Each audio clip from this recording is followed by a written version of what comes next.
Bismillahirrahmanirrahim. Assalamualaikum warahmatullahi wabarakatuh. Sebelumnya, terima kasih kepada Bapak Cahyo Priyatno sebagai dosen akuntansi manajemen, serta Mbak Zita yang membantu kami dalam menyelesaikan tugas presentasi kami, dan teman-teman semua yang kami banggakan. Di sini kami dari kelompok 9 akan mempresentasikan materi yang berjudul Capital Budgeting and Cost Analysis, yang dengan beranggotakan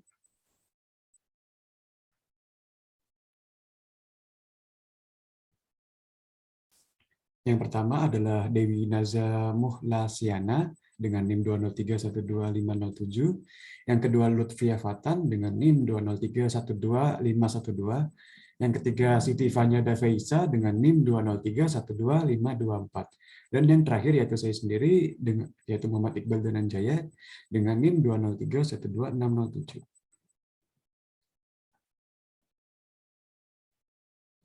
Berikut mengenai ringkasan yang akan kami sampaikan nanti. Dimulai dari yang pertama tahapan penganggaran modal, yang kedua arus kas terdiskonto, yang ketiga arus kas yang relevan dalam arus kas terdiskonto, yang keempat metode pembayaran kembali, yang kelima metode tingkat pengembalian akuntansi akrual, yang keenam manajemen proyek dan evaluasi kerja, dan yang terakhir yaitu ketujuh pertimbangan strategis dalam penganggaran modal.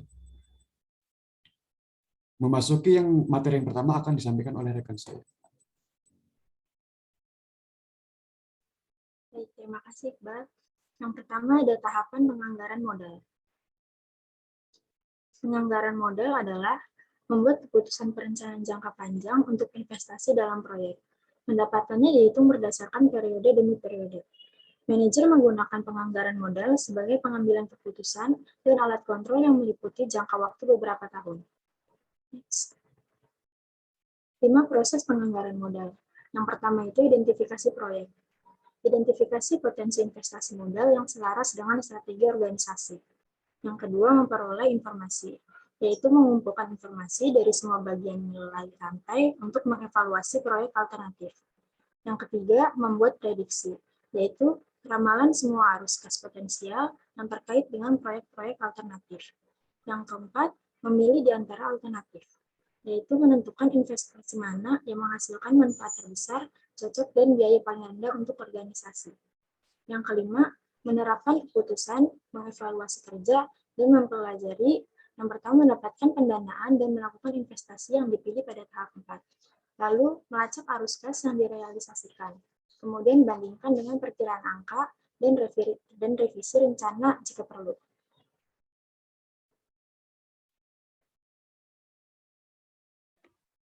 Selanjutnya, saya akan membahas arus kas terdiskonto. Arus kas terdiskonto atau DCV merupakan metode pengukuran seluruh arus kas masuk dan arus kas keluar yang diharapkan di masa depan dari proyek yang didiskontokan kembali ke titik waktu sekarang. Fitur utama dari metode DCF adalah nilai waktu dari uang, yang berarti bahwa $1 atau unit moneter lainnya yang diterima hari ini bernilai lebih dari $1 yang diterima di masa depan. Metode Net Present Value. Metode NPV menghitung keuntungan atau kerugian moneter yang diharapkan dari suatu proyek dengan mendiskontokan semua arus kas masuk dan keluar yang diharapkan dari masa depan kembali ke titik waktu sekarang menggunakan tingkat pengembalian yang diperlukan. Untuk keputusan proyek berdasarkan NPV yang dihitung, jika NPV melebihi 0, maka proyek tersebut layak untuk dijalankan. Jika NPV kurang dari 0, maka proyek tersebut tidak layak. Contoh perhitungan NPV. Formula Net Present Value yaitu PV sama dengan Future Value dibagi dalam kurung 1 ditambah R pangkat N. Contohnya, berapa banyak uang yang harus diinvestasikan hari ini untuk mencapai Rp14.000 2 tahun mulai dari sekarang dengan ekspektasi tingkat pengembalian 20%. Perhitungannya PV sama dengan 14.400 sama dengan 1 tambah 0,2 dari 20% dipangkatkan 2 sama dengan 14.400 dibagi 1,44. PV yang ditemukan adalah 10.000. Jadi uang yang harus diinvestasikan hari ini adalah Rp10.000 yang setara dengan Rp14.400 2 tahun dari sekarang. Mencari NPV. Sebuah proyek diharapkan memberikan manfaat selama 4 tahun dengan nominal profit Rp4.000 per tahun dan investasi hari ini sebesar Rp10.000 untuk meluncurkan proyek tersebut. Berapa net present value dari proyek ini tingkat pengembalian tahunan 20%. Pertama, kita membuat tabel. Yang kemudian kita perlu mencari present value dari setiap tahunnya dengan menggunakan rumus present value yang telah diketahui. Yang pertama, PV tahun ke-1, yaitu 4.000 dibagi 1 ditambah 0,2 pangkat 1, sama dengan 3.333. Tahun kedua, PV 4.000 dibagi 1 ditambah 0,2 pangkat 2, sama dengan 2.778. Tahun ketiga, PV sama dengan 4.000 dibagi 1 tambah 0,2 pangkat 3, sama dengan Rp2.315. Dan yang terakhir, PV tahun keempat, yaitu 4.000 dibagi 1 tambah 0,2 pangkat 4, sama dengan Rp1.929. NPV kemudian dapat dijumlahkan dengan 10.000 ditambah 3.333 ditambah 2.778 ditambah 2.315 ditambah 1.929. NPV yang ditemukan adalah Rp355. NPV itu sesungguhnya mengurangi jumlah investasi dari arus kas masa depan. Karena NPV melebihi 0, maka proyek layak dijalankan. Kemudian ada metode internal rate of return. Metode IRR menghitung tingkat diskonto di mana nilai sekarang investasi dari semua arus kas masuk yang diharapkan sama dengan nilai sekarang dari arus kas yang keluar diharapkan. Artinya, IRR adalah tingkat diskonto yang membuat NPV sama dengan 0. Untuk menggunakan metode IRR, terapkan langkah trial and error berikut. Yang pertama, menggunakan tingkat diskonto dan hitung NPV proyek. Yang kedua, jika NPV yang dihitung kurang dari 0, gunakan tingkat diskonto yang lebih rendah agar meningkatkan NPV. Jika NPV melebihi 0, gunakan tingkat diskonto yang lebih tinggi untuk menurunkan NPV. Tetap sesuaikan tingkat diskonto hingga NPV sama dengan 0. Metode IRR menggunakan perhitungan yang sama dengan NPV. Berikut adalah contoh perhitungan NPV. Diketahui tingkat rate pada metode NPV adalah 8% dengan NPV yang dihasilkan $69.840.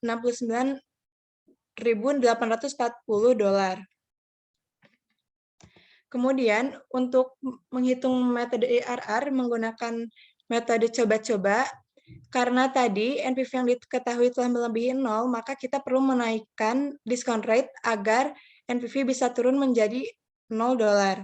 Diketahui dari contoh yang telah diketahui bahwa discount rate dinaikkan menjadi 12%, sehingga NPV ditemukan menjadi 0. Membandingkan metode NPV dan IRR. Salah satu keuntungan dari metode NPV yaitu dinyatakan dalam dolar bukan dalam persentase sehingga dapat menjumlahkan NPV proyek individu untuk menghitung NPV dari kombinasi proyek. Namun IRR proyek individu tidak dapat ditambahkan atau dirata-ratakan untuk menghitung IRR dari kombinasi proyek. Keuntungan kedua dari NPV yaitu dapat dinyatakan sebagai nomor unik. Dari besaran angka tersebut, perusahaan dapat membuat penilaian yang akurat tentang konsekuensi keuangan dari menerima atau menolak proyek. Sedangkan kemungkinan terdapat lebih dari satu IRR untuk proyek tertentu, yaitu beberapa tingkat diskonto yang menyamakan NPV arus kas menjadi 0. Jadi sulit untuk mengetahui perkiraan IRR mana yang harus dibandingkan dengan tingkat pengembalian yang disyaratkan perusahaan. Keuntungan ketiga dari metode NPV adalah dapat digunakan ketika RRR bervariasi selama umur proyek.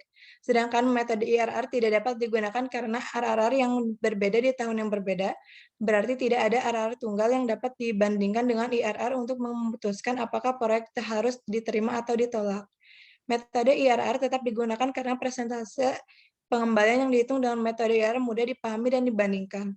Selain itu, suatu proyek sedang dievaluasi, keputusan kemungkinan besar tidak akan terpengaruh oleh pilihan menggunakan IRR atau NPV. Membandingkan metode NPV dan IRR. Terdapat 3 proyek, yaitu proyek A, proyek B, proyek C. Dengan profit yang sama pada tahun 1, tahun 2, tahun 3, akumulasinya 16.000. Hanya saja pada proyek A, B, C berbeda pada setiap tahunnya. Proyek A sama 4.000 per tahun, proyek B 6.000, kemudian 5.000, kemudian 3.000, kemudian 2.000, sedangkan proyek C 2.000, kemudian 3.000, 5.000, dan 6.000. Proyek A NPV 20% berjumlah Rp355 dengan IRR 22%. Maaf, ini proyek B NPV 20% dengan hasil Rp1.170.000. Proyek C NPV 20% dengan negatif 460 perak. Untuk proyek A, IRR-nya 22% dan layak dijalankan. Proyek B, IRR 27%, layak dan paling direkomendasikan. Proyek C karena NPV negatif dan IRR 18%, maka tidak layak dijalankan oleh perusahaan.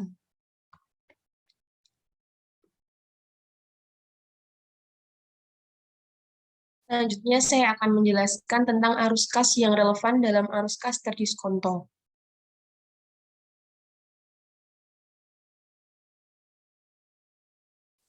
Arus kas yang relevan adalah tambahan arus kas masa depan yang diharapkan perusahaan jika melakukan investasi. Hal ini juga menjadi sebuah pertimbangan bagi investor dalam memperhitungkan pengambilan keputusan penganggaran modal.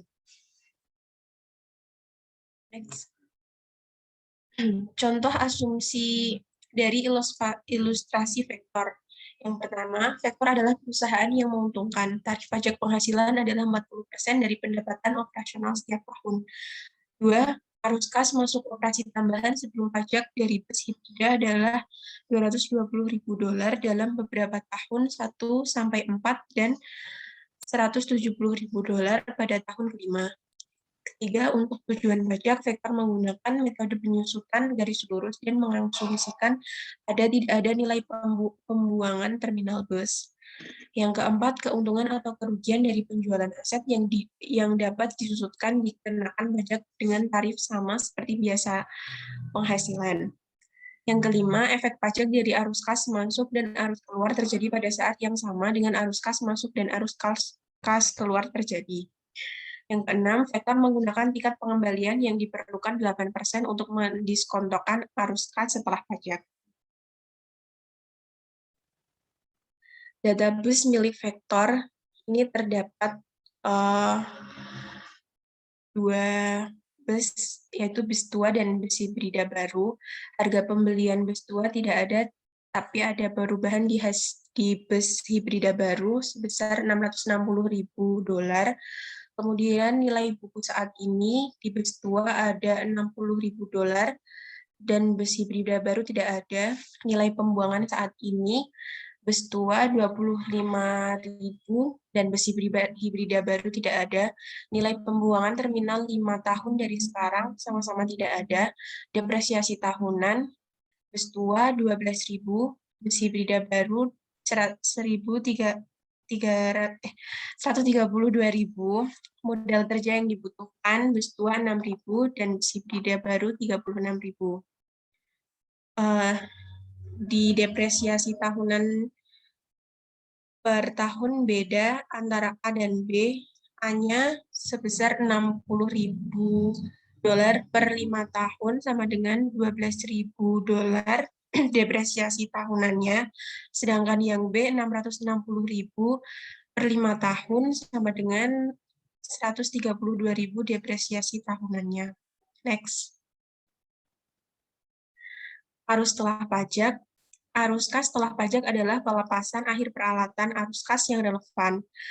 Perbedaan arus kas masuk setelah pajak dari pelepasan akhir pada akhir tahun. Arus kas setelah pajak meliputi pemulihan akhir investasi modal kerja. Investasi awal dalam modal kerja biasanya dipulihkan sepenuhnya ketika proyek selesai. Pada saat itu, persediaan dan piutang usaha yang diperlukan untuk proyek tidak lagi diperlukan. Dua metode berdasarkan laporan laba rugi. Ini ada panel A. C, yaitu arus kas masuk operasional dari investasi di bus sebesar $220.000. D, tambahan pengurangan depresiasi sebesar $120.000. OI, peningkatan pendapatan operasional sebesar $100.000.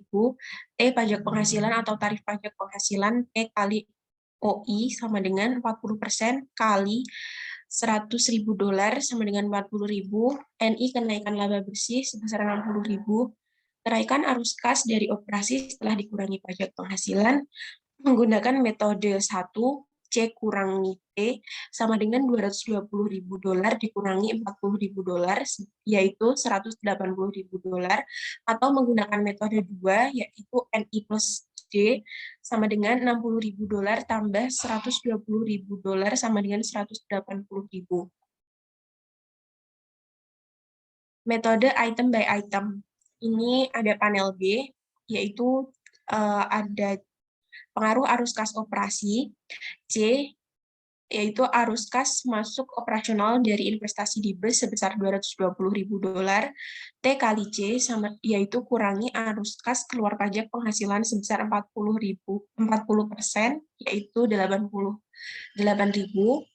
Lalu ada C kali 1 min T, yaitu arus kas setelah pajak dari operasi atau tidak termasuk efek depresiasi sebesar $132.000.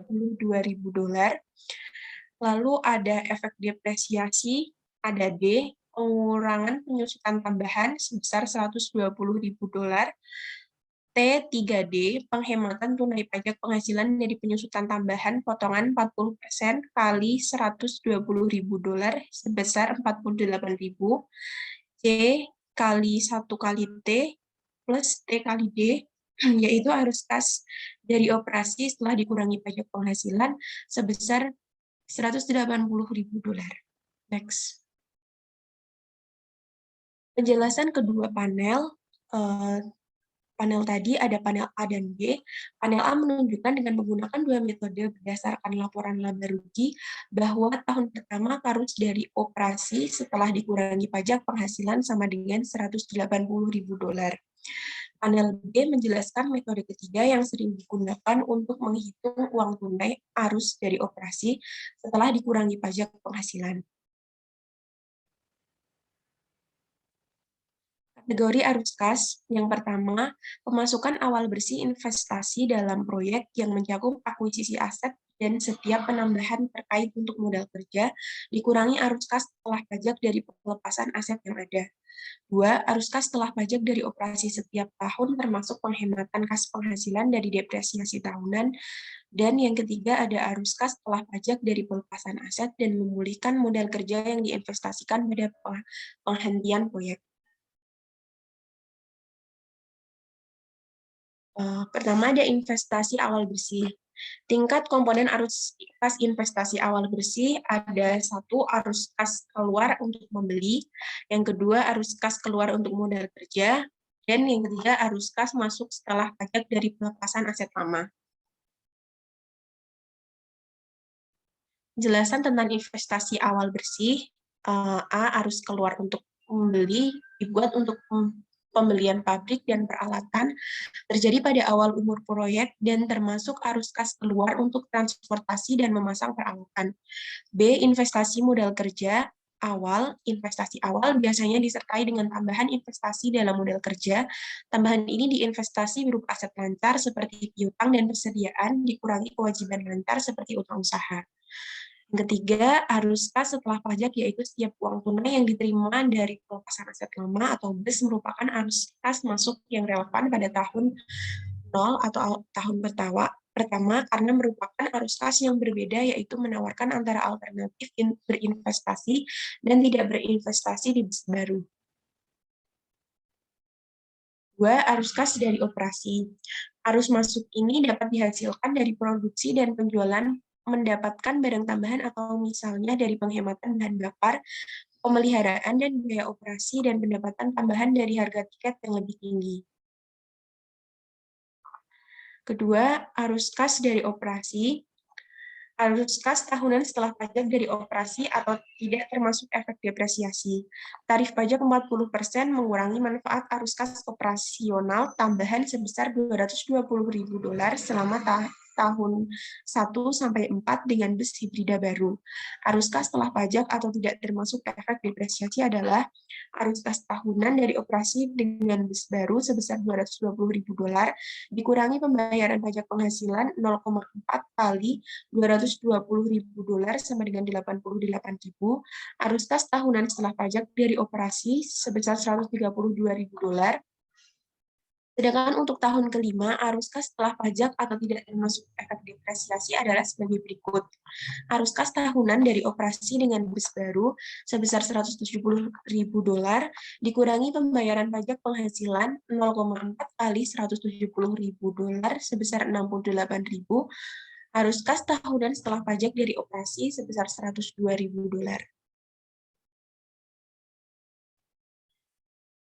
Penghematan tunai pajak yaitu penghasilan dari pengurangan depresiasi tahunan. Pengurangan pajak untuk depresiasi pada dasarnya sebagai mengimbangi biaya perolehan bus baru. Dengan per manajer bus baru, Vektor dapat mengurangi $132.000 dalam penyusutan setiap tahun.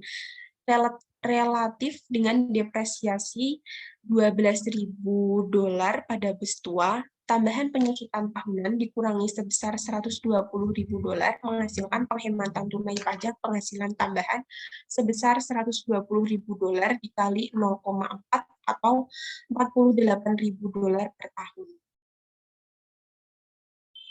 Yang ketiga, terminal pembuangan investasi. Terminal pembuangan investasi adalah pelepasan investasi yang meningkatkan kas aliran masuk proyek pada penghentiannya. Kesalahan dalam memperkirakan nilai pembuangan jarang terjadi penting untuk proyek jangka panjang karena nilai sekarang dari jumlah yang akan diterima dalam masa depan yang jauh biasanya kecil. Terminal pembuangan investasi yang ada dua, yaitu arus kas setelah pajak dari pembuangan terminal bus. Di akhir masa manfaat proyek, nilai pembuangan terminal bus biasanya jauh lebih kecil daripada bersih investasi awal atau nol. Arus kas masuk yang relevan adalah selisih arus kas masuk setelah pajak yang diharapkan dari pelepasan terminal pada akhir 5 tahun di bawah dua alternatif. Yang kedua, arus kas setelah pajak dari pemulihan terminal investasi modal kerja adalah inisial investasi dalam modal kerja yang sepenuhnya diperoleh kembali ketika proyek dihentikan.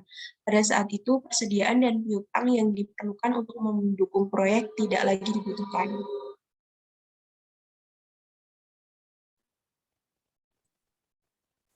Baik, memasuki materi yang keempat, yaitu metode pembayaran kembali. Next.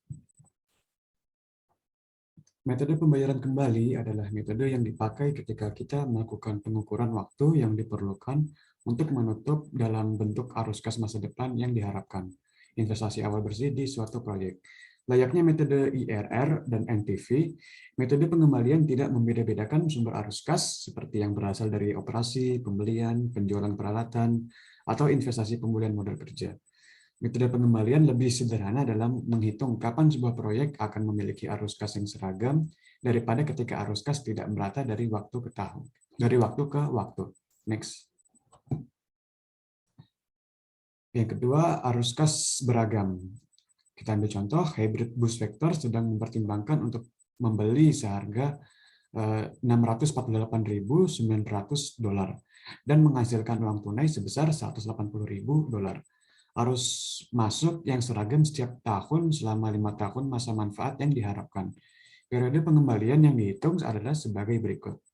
Periode pengembalian sama dengan investasi awal bersih dibagi dengan peningkatan seragam dalam arus kas masa depan tahunan. Lalu dimasukkan angka-angkanya, yaitu $648.900 dibagi dengan $180.000 dan menghasilkan 3,6 tahun. Next. Dalam metode pengembalian, lebih menyoroti likuiditas, faktor yang sering berperan dalam penganggaran modal keputusan, terutama saat investasinya besar. Oleh karena itu, manajer lebih suka proyek yang periode pengembaliannya lebih pendek atau proyek yang lebih liquid daripada proyek yang dalam pengembaliannya lebih lama. Jika hal lain adalah sama. Alasan para manajer lebih menyukai proyek yang pengembaliannya lebih pendek yaitu memberi pengorganisasian yang lebih fleksibel, karena dana untuk proyek lain tersedia lebih cepat dan juga manajer bisa memprediksi arus kas yang akan datang. Lain halnya dengan metode NPV dan IRR, yang mana manajer akan memilih metode Required Rate of Return atau RRR, selain metode pengembalian. Manajer lebih suka untuk memilih periode cut-off untuk proyek. Para manajer akan menerima jika proyek pengembalian yang lebih pendek dari cut-off, dan kebalikannya, manajer akan menolak jika periode pengembalian lebih lama dari periode cut-off. Contohnya kita ambil perusahaan Jepang yang menyukai pengembalian metode atas metode lain dan menggunakan periode cut-off mulai dari 3 sampai 5 tahun, tergantung pada resiko dari proyek itu. Umumnya, manajemen risiko modern memerlukan penggunaan periode cut-off yang lebih pendek untuk proyek yang lebih berisiko. Jika periode cut-off vektor di bawah metode pengembaliannya, yaitu 3 tahun, maka ia akan menolak bus baru. Next. Seperti dalam metode DCF, metode pengembalian adalah tidak terpengaruh oleh konvensi akuntansi akrual seperti depresiasi.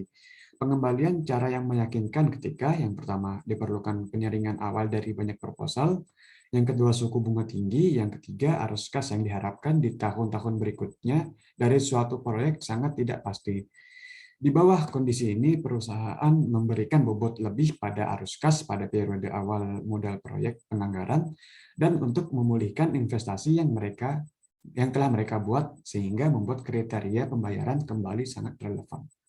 Next. Terdapat dua kelemahan metode pengembalian, yaitu gagal secara eksplisit dalam memasukkan nilai waktu uang dan tidak mempertimbangkan arus kas proyek setelah periode pengembalian. Terus pertimbangan alternatif bus hibrida seharga $648.900. Bus hibrid lainnya, satu dengan masa manfaat 3 tahun dan tidak ada nilai pelepasan terminal, hanya membutuhkan investasi awal bersih $504.000 dan juga akan menghasilkan arus kas masuk sebesar $180.000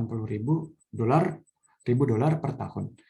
Pertama, bandingkan periode pengembaliannya. Untuk bus 1, yaitu $648.900 dibagi dengan $180.000 dan menghasilkan 3,6 tahun. Untuk yang bus kedua, yaitu $504.000 dibagi dengan $180.000 dan menghasilkan 2,8 tahun. Kriteria pengembalian yang menguntungkan terjadi pada bus 2 yang memiliki pengembalian yang lebih pendek. Jika periode cut-off adalah 3 tahun, maka bus 1 akan gagal dalam memenuhi kriteria pengembalian. Next. Oke, pertimbangkan selanjutnya NPV dari dua opsi investasi menggunakan 8% dari tingkat pengembalian yang vektor perlukan untuk investasi bus hibrida. Pada tingkat diskon 8%, NPV bus 2 adalah min $40.140 atau 2,577 faktor anuitas nilai sekarang selama 3 tahun sebesar 8% per tahun. Dikalikan dengan $180.000 dan menghasilkan $463.860.000 dikurangi dengan investasi awal bersih $504.000. Bus 1 seperti yang kita lihat memiliki NPV positif sebesar $69.840.000. Dari kriteria NPV menyarankan vektor harus memperoleh bus 1. Bus 2 yang memiliki NPV negatif akan gagal untuk memenuhi kriteria NPV. Next. Metode pengembalian memberikan jawaban yang berbeda dari metode NPV dalam contoh kali ini, karena metode pengembalian mengabaikan arus kas setelah periode pengembalian dan mengabaikan waktu nilai uang. Masalah lain dengan metode pengembalian adalah dalam memilih periode cut-off yang terlalu pendek dapat menyebabkan proyek dengan arus kas jangka pendek yang tinggi yang akan dipilih. Proyek dengan NPV positif yang berjangka panjang cenderung akan ditolak. Terlepas dari perbedaan ini, perusahaan merasa berguna untuk melihat NPV dan pengembalian saat membuat keputusan investasi modal. Next. Yang kedua, arus kas tidak seragam. Jika terjadi arus kas yang tidak seragam, perhitungan pengembalian akan mengambil dalam bentuk yang kumulatif. Kas mengalir selama beberapa tahun secara berturut-turut, lalu diakumulasikan sampai jumlah investasi awal bersih diperoleh kembali. Kita ambil contoh, misalkan Venture Law Group sedang mempertimbangkan untuk membeli peralatan konferensi video seharga $150.000. Peralatan tersebut diharapkan dapat memberikan penghematan uang tunai sebesar $340.000 untuk 5 tahun ke depan. Karena pengeluaran biaya perjalanan dan penggunaan waktu rekanan yang lebih efektif, penghematan tunai terjadi seragam setiap tahun, tetapi tidak seragam sepanjang tahun. Next. Dapat kita lihat grafik menunjukkan bahwa pengembalian terjadi selama tahun ketiga. Interpolasi garis lurus di dalam tahun ketiga mengungkapkan bahwa $45.000 akhir diperlukan untuk memulihkan investasi $150.000, yaitu didapatkan dari $150.000 dikurangi dengan $105.000 dipulihkan pada akhir tahun kedua. Akan dicapai 3/4 melalui tahun ketiga, di mana penghematan tunai $60.000 terjadi. Next. Payback period sama dengan 2 tahun ditambah dengan dalam kurung 45.000 dibagi dengan $60.000 dikali dengan 1 tahun dan menghasilkan 2,75 tahun. Hal ini relatif sederhana untuk menyesuaikan metode pengembalian untuk memasukkan nilai waktu uang dengan menggunakan pendekatan kumulatif serupa. Metode pengembalian diskon menghitung jumlah waktu yang dibutuhkan untuk arus kas masa depan yang diharapkan didiskontokan untuk menutup bersih investasi awal dalam suatu proyek. Untuk contoh konferensi video, kita dapat memodifikasi grafik dengan mendiskontokan arus kas pada tingkat pengembalian yang disyaratkan 8%. Next. Dapat kita lihat, kolom keempat menunjukkan nilai sekarang dari tabungan kas masa depan. Hal ini terlihat dari bagian bahwa pengembalian yang didiskontokan terjadi antara tahun ketiga dan keempat. Pada akhir tahun ketiga, 8.925 dari investasi awal bersih, dari investasi awal masih belum pulih. Bandingkan dengan $62.475.000. Saat ini nilai penghematan yang dicapai pada tahun keempat, interpolasi mengungkapkan bahwa periode pengembalian yang didiskontokan dihitung tepat 1/7 dari tahun keempat. Next. Periode pengembalian diskon sama dengan 3 tahun ditambah dengan dalam kurung 6.925.000 dibagi dengan $62.475.000 dikali dengan 1 tahun dan menghasilkan 3,14 tahun. Pengembalian diskon memang memasukkan nilai waktu uang, tetapi masih tunduk pada kritik lain dari metode pengembalian, bahwa arus kas di luar periode pengembalian yang didiskon diabaikan, menghasilkan bias terhadap proyek dengan arus kas jangka pendek yang tinggi. Ya, kita ambil contoh seperti perusahaan seperti Hewlett-Packard menghargai metode pengembalian diskon atau yang biasa disebut oleh perusahaan ini yaitu metode waktu impas, karena mereka melihat arus kas secara inheren tidak dapat diprediksi dalam pertumbuhan tinggi seperti teknologi. Next. Terakhir, contoh konferensi video memiliki arus kas keluar tunggal sebesar $150.000 pada tahun ke-0.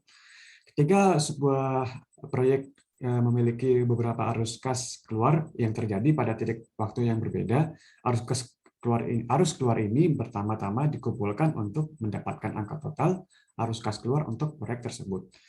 Untuk menghitung periode pengembalian, arus kas hanya ditambahkan tanpa penyesuaian untuk nilai waktu uang. Untuk menghitung periode pengembalian yang didiskontokan, nilai sekarang dari arus kas keluar ditambahkan sebagai gantinya. Next. Memasuki materi yang selanjutnya yaitu metode tingkat pengembalian akuntansi akrual. Metode Accrual Accounting Rate of Return atau AARR method membagi rata-rata pendapatan tahunan akuntansi akrual dari suatu proyek dengan ukuran investasi di dalamnya. Diilustrasikan metode ini untuk vektor menggunakan investasi awal bersih proyek sebagai jumlah penyebut, yaitu akuntansi akrual dibandingkan dengan tingkat pengembalian sama dengan peningkatan pendapatan operasional rata-rata yang diharapkan setelah pajak tahunan dibagi dengan investasi awal bersih. Next. Jika vektor membeli bus hibrid baru, investasi awal bersihnya adalah $648.900. Peningkatan di rata-rata arus kas masuk operasi tahunan setelah pajak yang diharapkan adalah $174.000. Jumlah ini adalah total arus kas masuk operasi setelah pajak yang diharapkan sebesar $870.000. yang didapatkan melalui 180.000 selama 4 tahun dan 150.000 dolar pada tahun kelima. Dibagi dengan jangka waktu 5 tahun. Misalkan bus baru menghasilkan tambahan pengurangan depresiasi nasional sebesar 120.000 per tahun atau dalam kurung 132.000 dalam depresiasi tahunan untuk bus baru relatif terhadap 12.000 per tahun pada bus yang ada. Peningkatan pendapatan rata-rata tahunan setelah pajak yang diharapkan adalah 54.000 dolar. Selisih antara kenaikan arus kas sebesar 174.000 dan kenaikan depresiasi sebesar 120.000 dolar. AARR pada investasi awal bersih dihitung sebagai AARR sama dengan 174.000 dikurangi 120.000 dibagi dengan 648.900 dolar. Yang menghasilkan 54.000 dibagi dengan 648.900 dolar dan menghasilkan 0,083 atau 8,3% per tahun. Angka 8,3% untuk AARR menunjukkan tingkat rata-rata di mana $1 investasi menghasilkan pendapatan operasional setelah pajak. Next. Bus baru mempunyai AARR yang rendah karena dua alasan. Yang pertama karena penggunaan investasi awal bersih sebagai penyebut, dan yang kedua penggunaan pendapatan sebagai pembilang, yang mengharuskan pengurangan biaya penyusutan dari arus kas operasi tahunan. Untuk mengurangi masalah yang pertama, banyak perusahaan menghitung AARR menggunakan level rata-rata dari investasi. Prosedur alternatif ini mengakui bahwa nilai buku investasi menurun seiring waktu. Dalam bentuknya yang paling sederhana, investasi rata-rata untuk vektor dihitung sebagai rata-rata aritmatika dari investasi awal bersih sebesar 648.900 dolar dan arus kas terminal bersih sebesar 30.000 dolar. Nilai pembuangan terminal bus hibrida sebesar 0 dolar ditambah pemulihan terminal modal kerja sebesar 30.000 dolar. Investasi rata-rata dibagi dengan lebih dari 5 tahun dan sama dengan investasi awal bersih ditambah dengan arus kas terminal bersih dibagi dengan 2. Dan kita masukkan angka-angkanya yaitu 648.900 dolar ditambah dengan 30.000 dolar dibagi dengan 2. Dan menghasilkan 339.450.000 dolar. AARR atas investasi rata-rata kemudian dihitung sebagai berikut. AARR sama dengan 54.000 dibagi dengan 339.450 dolar. Dan menghasilkan 0,159 atau 15,9% per tahun. Perusahaan bervariasi dalam cara mereka menghitung AARR. Tidak ada pendekatan yang disukai secara seragam. Perlunya kita memahami bagaimana AARR didefinisikan oleh setiap individu. Proyek dengan AARR yang melebihi tingkat pengembalian tertentu yang disyaratkan dianggap lebih dapat diterima atau semakin tinggi AARR, proyek akan dianggap semakin lebih baik. Next. Metode AARR mirip dengan metode IRR karena keduanya menghitung tingkat persentase pengembalian. Metode AARR menghitung pengembalian menggunakan angka pendapatan operasional setelah mempertimbangkan akrual dan pajak. Sedangkan metode IRR menghitung pengembalian menggunakan arus kas setelah pajak dan nilai waktu uang. Karena arus kas dan nilai waktu uang adalah pusat keputusan penganggaran modal, metode IRR dianggap lebih baik daripada metode AARR. Perhitungan AARR mudah dimengerti dan mereka menggunakan angka yang dilaporkan di laporan keuangan. AARR memberi manajer gambaran tentang bagaimana angka akuntansi mereka akan melaporkan di masa depan akan terpengaruh jika sebuah proyek diterima. Berbeda dengan metode pengembalian yang mengabaikan arus kas setelah periode pengembalian, metode AARR mempertimbangkan pendapatan yang diperoleh selama masa manfaat proyek yang diharapkan. Berbeda dengan metode NPV, metode AARR ini menggunakan angka pendapatan akuntansi akrual, tidak melacak arus kas, dan mengabaikan nilai waktu dari uang. Kritik terhadap metode AARR bahwa ini adalah kekurangannya. Secara keseluruhan, perlu diingat bahwa perusahaan sering menggunakan beberapa metode untuk mengevaluasi keputusan investasi modal. Ketika metode yang berbeda menghasilkan peringkat proyek yang berbeda atau keputusan yang berbeda mengenai proyek individu, bobot lebih harus diberikan pada metode NPV, karena asumsi yang mendasari metode NPV paling konsisten dengan pengambilan keputusan yang memaksimalkan nilai pemegang saham perusahaan. Next. Lalu memasuki materi yang keenam, yaitu manajemen proyek dan evaluasi kerja. Next. Audit pasca investasi memberi manajer umpan balik tentang kinerja proyek, sehingga mereka dapat membandingkan hasil aktual dengan biaya dan manfaat yang diharapkan pada saat proyek dipilih. Misalkan hasil aktual seperti arus kas operasi tambahan dari pembelian bus hibrid baru oleh Vector jauh lebih rendah dari yang diharapkan. Manajer kemudian harus menentukan apakah hasil ini terjadi karena perkiraan awal terlalu optimis atau karena dari masalah implementasi. Salah satu dari penjelasan ini menjadi perhatian. Estimasi optimis dapat mengakibatkan manajer menerima proyek yang seharusnya mereka tolak. Untuk mencegah perakiraan yang tidak realistis, perusahaan seperti DuPont menyimpan catatan perbandingan hasil aktual dari proyek perusahaan dengan memperkirakan manajer individu, baik dibuat atau ditandatangani pada saat meminta persetujuan untuk penanaman modal. Audit pasca investasi mencegah manajer dari melebih-lebihkan arus kas masuk yang diharapkan dari proyek dan menerima proyek yang harusnya mereka tolak. Masalah implementasi seperti manajemen proyek yang lemah, kontrol kualitas yang buruk, atau pemasaran yang tidak memadai juga menjadi perhatian.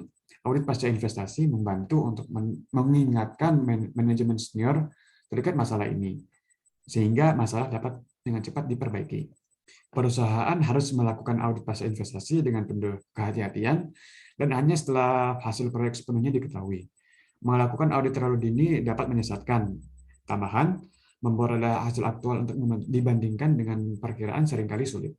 Misalkan dalam periode tertentu, faktor ekonomi makro seperti cuaca dan perubahan harga bahan bakar dapat sangat mempengaruhi penumpang di bus dan biaya menjalankannya.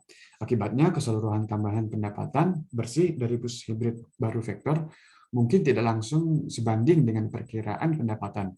Evaluasi yang lebih baik akan melihat pendapatan rata-rata di beberapa musim. Next. Idealnya seseorang harus mengevaluasi manajer pada proyek demi proyek dan lihat seberapa baik manajer dalam mencapai jumlah arus kas dan waktu yang diperkirakan. Namun dalam praktiknya, perusahaan sering mengevaluasi manajer berdasarkan informasi agregat, terutama ketika beberapa proyek sedang berlangsung pada suatu titik waktu tertentu. Maka penting bagi perusahaan untuk memastikan bahwa metode evaluasi tidak bertentangan dengan penggunaan metode NPV untuk membuat keputusan penganggaran modal.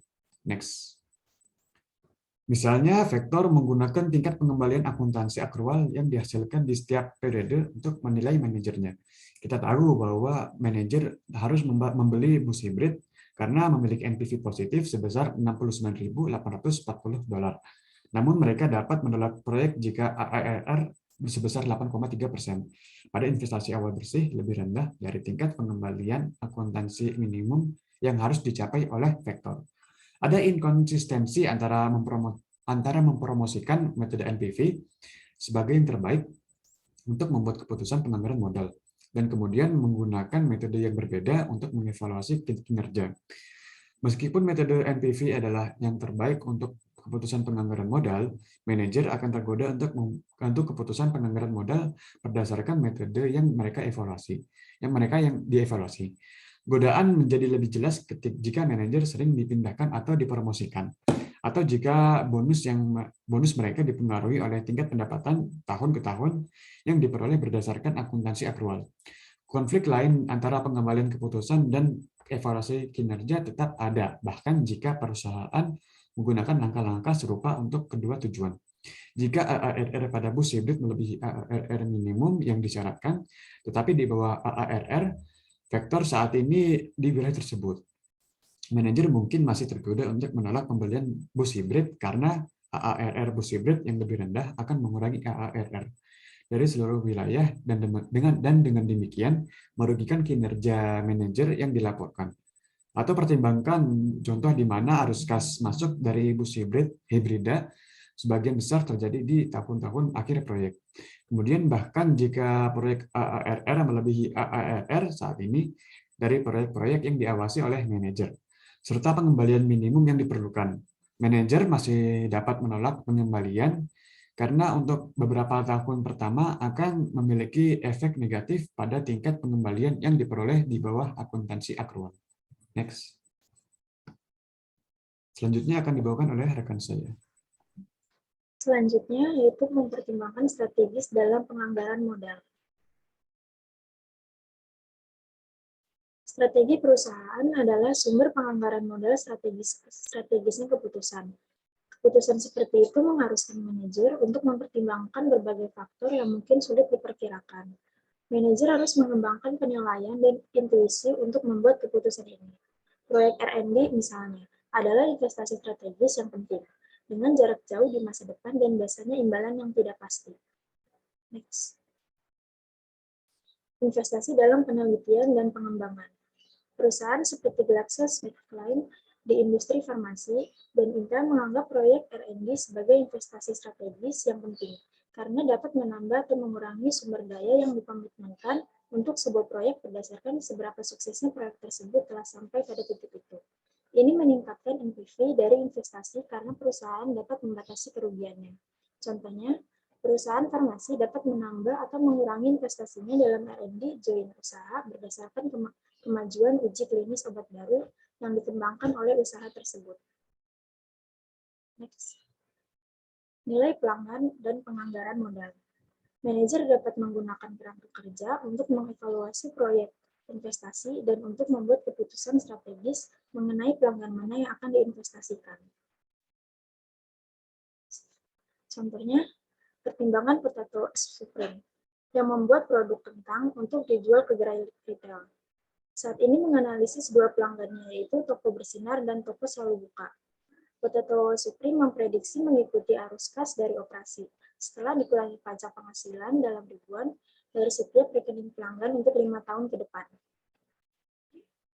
Bagi toko bersinar ini, dari tahun 2020 sampai 2024 ini memiliki arus kas yang naik turun, sedangkan toko selalu buka dari tahun 2020 sampai 2024 memiliki arus kas yang selalu naik.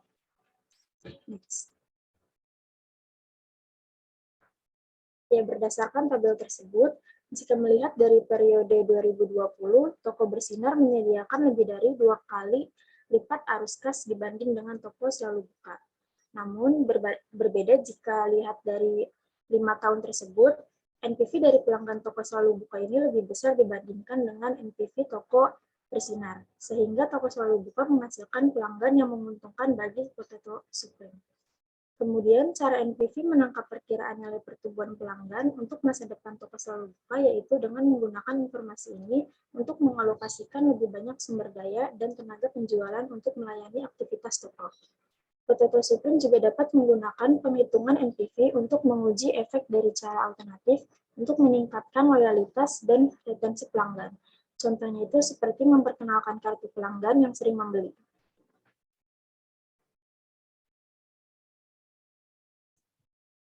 Berikut sekian presentasi dari kelompok kami. Kurang lebihnya mohon maaf. Wassalamualaikum warahmatullahi wabarakatuh.